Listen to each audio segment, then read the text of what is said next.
J'ai perdu environ 3 000 € dans ce business-ci. Les poulets coûtaient entre 3 000 francs, 3 500 francs sur le marché. Et d'après l'étude de la faisabilité, il fallait dépenser en moyenne 1 800 francs ou trop 1 900 francs par poulet pour élever un poulet. En clair, si à la vente, je vendais le poulet à 3 000 francs, 3 500 francs, je devais générer environ 1 200, 1 500 francs par poulet et c'était plutôt pas mal. Tout était bien planifié pour que tout réussisse. Malheureusement, une fois que je me lance dans cette aventure-là, quelques mois seulement après, je perds environ 3 000 €, soit 2 millions, 2 millions, je ne sais pas, 270 000 ou 75 000 en fait. Vous qui connaissez mieux faire les calculs, vous pouvez le savoir. Dans cette nouvelle vidéo, je m'en vais vous partager mon expérience vraiment difficile dans l'aviculture qui m'a coûté énormément. Pour que toute personne qui se lance dans l'élevage de poulets de chair vraiment ne fasse plus les mêmes erreurs que moi. Alors, si tu es de passage sur cette chaîne, je suis Badawi Thérèse, entrepreneur e-commerce. Et sur cette plateforme, on parle d'investissement, de business, d'entrepreneuriat, de tout ce qui peut aider vraiment un jeune à bâtir son indépendance financière en partant de rien. En 2019-2020, je me lance dans l'élevage des poulets de chair.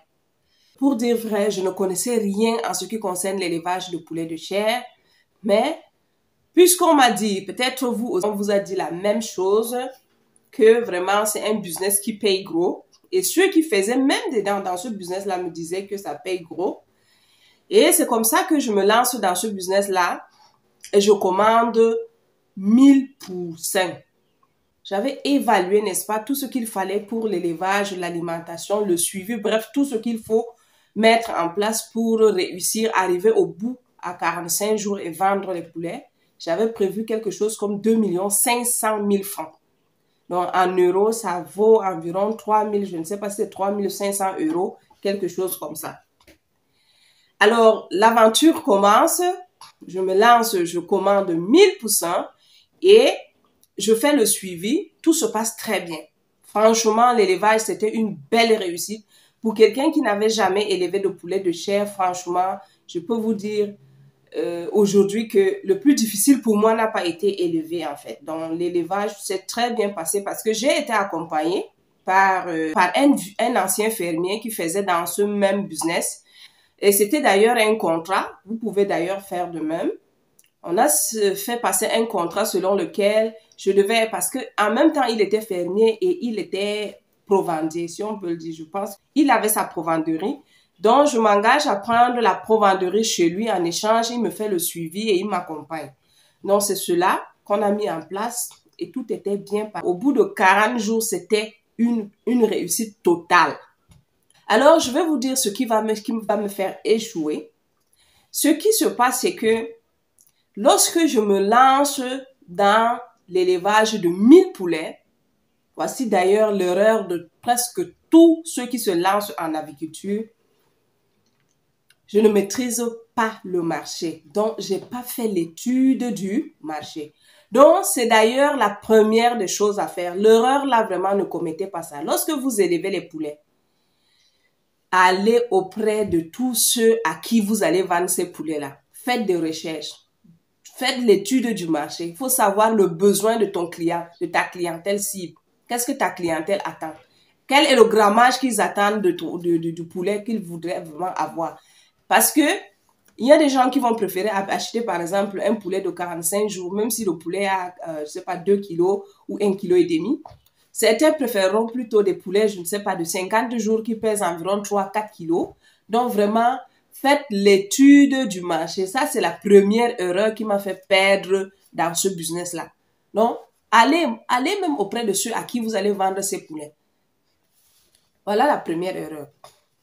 Donc, lorsque j'arrive donc à 45 jours, je commence à chercher. C'est à ce moment-là, en fait, déjà à 40 jours, 38 jours, lorsque les poulets commencent vraiment déjà à prendre une belle forme, qui peuvent déjà vraiment être vendables sur le marché, on se met donc à la recherche du client.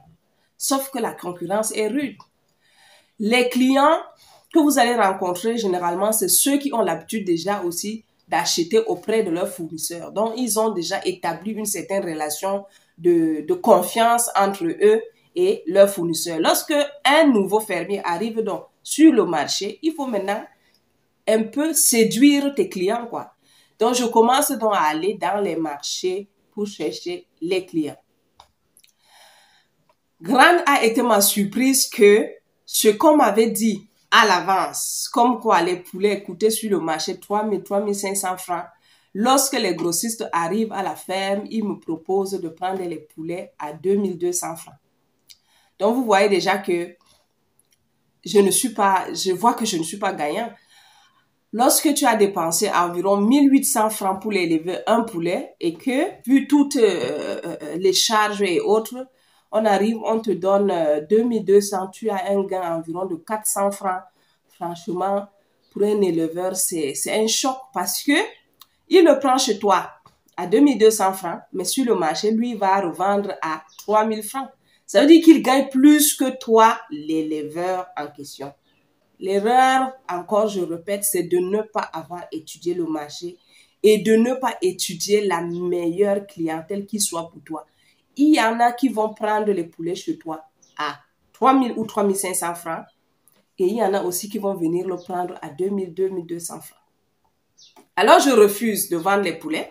Première erreur.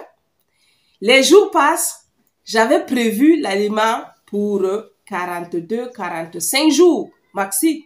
Lorsque j'arrive à 45 jours, en principe, je devais déjà vendre les poulets et non chercher encore à avoir de l'argent ou alors injecter davantage d'argent pour acheter l'aliment. Je me retrouve encore en train d'ajouter l'aliment pour nourrir les poulets parce qu'il faut bien continuer à les nourrir avant que les clients les achètent. Donc, je dépense encore quelque chose comme environ 200 000 francs pour nourrir les poulets pendant qu'ils sont là. Parce qu'ils doivent continuer à manger, en fait. Il fallait vraiment que les poulets sortent du poulailler, de la ferme. Sinon, plus les jours passaient, plus j'étais perdant.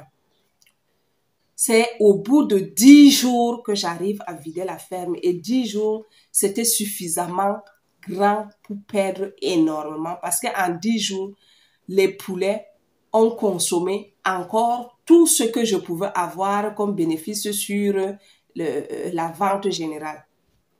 Voilà l'erreur fatale de tous les aviculteurs quand ils débutent dans l'aviculture. C'est de ne pas organiser ta clientèle bien à l'avance. Alors, si tu as des bons clients, cible une bonne clientèle ou alors un bon acheteur qui va venir dans ton poulailler et en un jour vider le poulailler. C'est-à-dire que donc, en clair, générer 1000 euros, 650 000, 700 000, pour certains même 800 à 1 million. Ça, en 45 jours, c'est faisable. Sauf si tu fais ce que je viens de te dire, c'est-à-dire d'identifier les meilleurs clients qui soient pour ton entreprise. La deuxième erreur que j'ai eu à commettre, c'est le manque de communication. Parce que je n'ai pas communiqué assez autour de mon entreprise. Alors, lorsque tu ne communiques pas assez, qu'est-ce qui se passe en clair? Les gens ne sont pas informés. C'est pourquoi tu te retrouves, n'est-ce pas, dans un vaste domaine avec des produits sous la main, des produits de bonne qualité, mais tu n'as pas d'acheteur tout simplement parce que tu n'as pas communiqué. Alors moi, je conseillerais même ici à quelqu'un qui vient de se lancer dans l'aviculture, c'est de créer même une plateforme où tu vas animer, n'est-ce pas, le processus de l'évolution de tes poulets. De sorte que avant même que ça arrive à maturité, que tu aies déjà les clients qui sont intéressés par tes produits. Et là, tu n'auras vraiment pas à souffrir. Ça, c'est le deuxième conseil que je peux te donner. Troisième conseil vraiment à prendre au sérieux, c'est vraiment d'aller jusqu'au bout, jusqu'à la fin de la chaîne, pourquoi pas. Parce que si j'avais, par exemple, continué, peut-être dans cet élevage-là, nettoyer les produits, les poulets, et les vendre déjà prêts à la consommation, je livre directement auprès du client, je gagnerai plus. Donc, si tu as les moyens pour aller jusqu'au bout de la chaîne, vraiment, c'est la meilleure option à faire. C'est-à-dire que tu élèves, tu as un espace d'abattage et tu as un espace de conditionnement et puis tu vends les poulets déjà frais, bien nettoyés et là tu vas gagner gros. Donc vraiment, voici les erreurs à éviter. L'autre erreur, c'est de ne pas se former. Moi, j'ai eu la chance d'être accompagnée. Pour certains, ils se lancent sans aucune formation. Et pour la plupart de certains agriculteurs, ils se lancent sans aucune formation. Je me suis retrouvée avec 1 800 000 francs après avoir dégagé tous les frais parce que moi, je louais le bâtiment, donc il fallait payer le bâtiment, payer les ouvriers qui travaillaient à la ferme. Donc, je me suis retrouvée avec 1 800 000 francs en main. Pour moi, c'était une belle expérience parce que je ne me suis pas arrêtée là. J'ai lancé une deuxième vague. Voici la deuxième erreur fatale.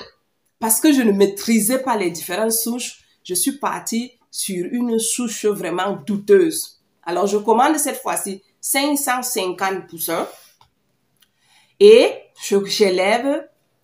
Je me rends compte au bout de 21 jours parce que c'est à partir de 21 jours, on voit si les poussins ont vraiment décollé. Déjà à 14 jours, pour certains agriculteurs, ils peuvent déjà voir. Mais à 21 jours, quand les poulets n'évoluent pas, franchement, ça ne sillonne pas. Ça veut dire que tu es parti sur une mauvaise souche. Cette souche-là n'évoluait pas. Ça dit que c'était comme... vraiment, quand j'y pense encore, c'est là la deuxième grosse erreur de beaucoup d'agriculteurs. C'est de tomber sur une mauvaise souche. Avant de lancer l'agriculture, renseignez-vous sur les bonnes souches qui soient. Parce que la mauvaise souche va vous faire perdre en temps et en argent. J'ai élevé cette deuxième vague-là environ à 2200 francs, 2300 francs le poulet. Donc, avant même que je mette les poulets sur le marché, j'étais déjà perdante. Deuxième crise qui va me faire tomber et tomber pour de vrai. Au moment où je devais faire sortir les poulets, c'était la période de C19 et les marchés ferment. Sur le marché, le poulet qui coûtait 3 000 francs quitte de 3 000 à 1 500 francs. Vous pouvez imaginer. Alors, et là même, il faut aller vous-même vendre sur le marché parce que tout le monde avait, vous savez, on se souvient très bien comment est-ce que la C19 a menacé le monde entier, même en Afrique. On avait peur de sortir de chez soi, les marchés étaient fermés, tout était vraiment bouclé, les gens n'allaient plus au marché. Je me retrouve en train de vendre au quartier. C'est-à-dire, j'envoyais mes enfants de maison en maison pour vendre ces poulets-là. Parfois au carrefour, les dimanches, à la sortie des églises, ou parce que certaines églises n'avaient pas fermé. C'est comme ça que, tout doucement, j'ai pu récupérer une certaine miette d'argent. Parce que là, partant de 3 500 € et se retrouver environ à 1 000 €, franchement, à la fin, c'était une... Je vous assure, lorsque j'en parle encore aujourd'hui, ça me fait très mal au cœur. Mais en tant qu'entrepreneur, je vous assure, je suis le genre de personne qui ne me décourage pas. Donc, j'ai peut-être abandonné l'agriculture, mais aujourd'hui, je partage cette expérience et ça peut aider d'ailleurs. Et je suis prête à accompagner les gens dans ce domaine-là et à leur dire ce qu'il faut, ce qu'il ne faut pas. Parce que finalement, à la fin, j'avais continué, mais je ne prenais plus en grande quantité. Donc, lorsque j'avais toujours relancé, mais je m'arrêtais à une bande de 200, 300.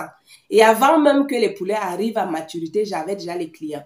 Donc, l'autre conseil que je vais donner à un agriculteur ici, c'est que ne pars pas sur un gros effectif. Vraiment, c'est pas le nombre qui compte. C'est le bénéfice que tu peux te générer au bout de 45 jours qui est important. Il est plutôt mieux de commencer même avec 100 et d'évoluer tout doucement et avoir de fidéliser, le temps de fidéliser vos clients et augmenter maintenant la bande.